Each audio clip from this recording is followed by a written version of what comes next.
Okay, so I got some requests on like how to use background stamps, and I just made some cards for a special order, so I thought I'd show you guys like how I used background stamps. This one, of course, is not a stamp, it's a stencil, but same idea. So this is the Tailored Expression 6x6 layering stencil and clear stamp combo. So there's, I think, 3 stencils, and then it has this clear stamp to add accents to the balloons. These are all birthday cards. So here's one card I made, and as you can see, I went in, and because it's a 6x6 stencil and this is a 5x7 card, I only did sort of the top half, and then I used some of the actually, I don't know where these came from. I think this came from a stamp set, but I used some other elements from a different stamp set to make it look like confetti and stuff going around. And these are packaged and ready to go, so sorry about that. I meant to film that before I did that, but I forgot. I did some gold splatter, I matted it on some sparkle paper, stamped a sentiment, and then I got these images from an Etsy seller.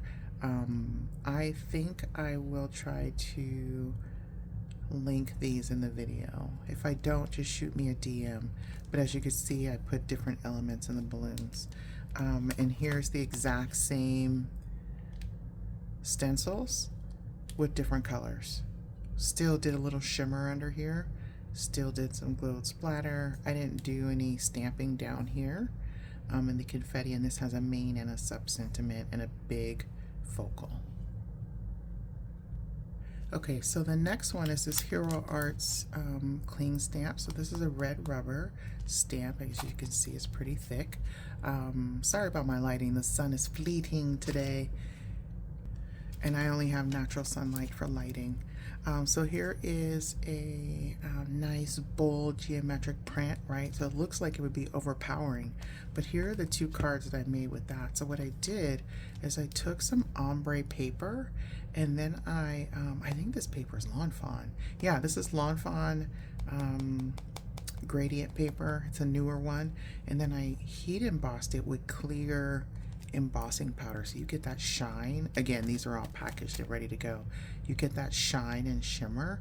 I did a vellum piece, so this bold doesn't like overpower, like if I did it in black or a color, it may have overpowered the image. But again, I have this other image, and then I did a bold sentiment, a little sequence, matted it on some neutrals, and it's ready to go.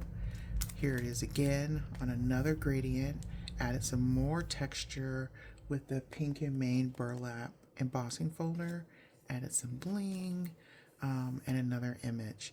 If I did this card again, I might put her in a Polaroid. She's kind of cut off here and here and on the sides, and I would probably make this a Polaroid, but that's a project for a different day.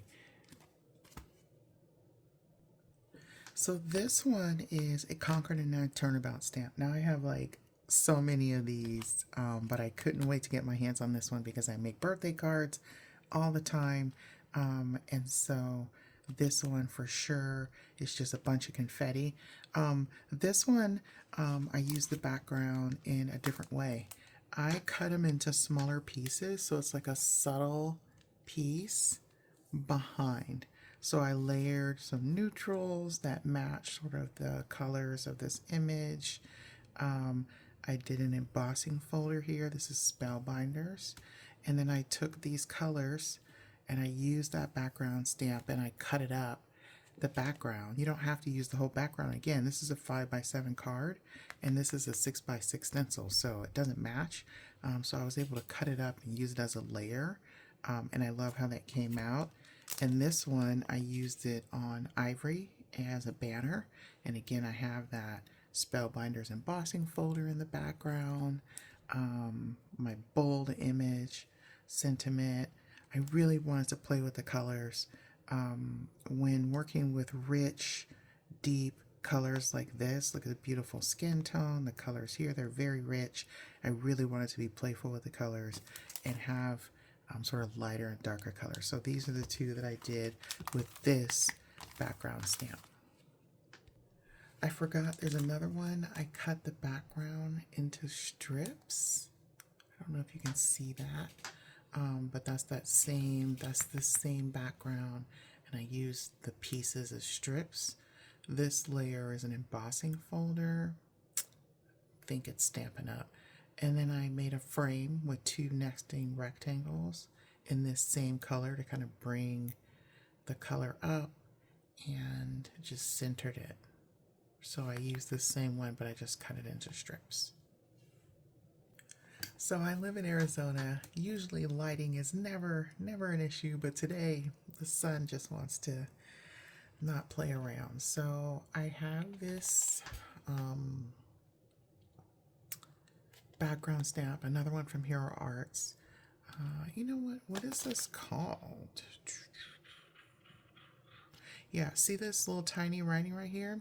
I can't read that. So anyway, here's one from Hero Arts. And I really liked how it came out. So this one says birthday vibes, and I used the background. Again, this is a 6x6 stamp. So I had to cut it down, made a offset layering piece, got my image, brought in a little shimmer, a little extraness on this one, and I made another card, but I did it in grays. So this one, her outfit is like a creamy pink, but I did browns on this one. Her hair is brown. And then this one, she's wearing black, so I decided to do gray. And these are this calls from Confetti, and this is a matte silver sequence. So I'm really happy with how these came out, and the customer's really happy too. I thought she was just gonna buy some of them, and she bought all of them. So the rest of these, I didn't use background stamps. I used really bold pattern papers, and that's sort of a similar thing to a background stamp. So I'm just gonna show you these.